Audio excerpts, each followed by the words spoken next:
We are with our Bida player of the game, Gabby Espinas, 15 points, 8 rebounds, 6 out of 9 from the field. 4 assists did I mention? Wow, Gabby, mula doon, nagtuloy-tuloy ka na hanggang fourth quarter. Ano ba yung nagmo-motivate sa'yo to have that kind of performance? Yung mga ganun kasi, tulad nung Paul Trouble, si Junmar, pati yung import namin. So, kailangan as one of the veterans, talagang pag ginamit ka, kailangan mag-step up ka kasi para makatulong ka rin doon sa mga starters namin. Can you tell us how you guys are having fun? Parang enjoy na enjoy kayo talaga sa isa't isa.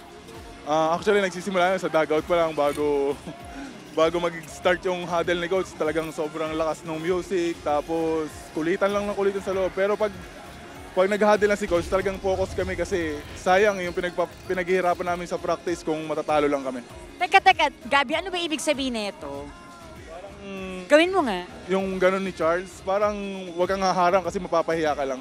Ayun, okay. Panahon mo na para bumati sa mga fans at mga mahal sa buhay. Unang-una binabati ko yung tatlong little boy ko na nasa bahay ngayon, tsaka yung wife ko. Si Sai, si Sayon, tsaka si Siv. Sa wife ko, si Rochelle. Nanay ko, tapos yung Ong family din sa Pasay, tsaka Season family sa Alaminos. Maraming salamat and congratulations, Gabby Espinas. Guys?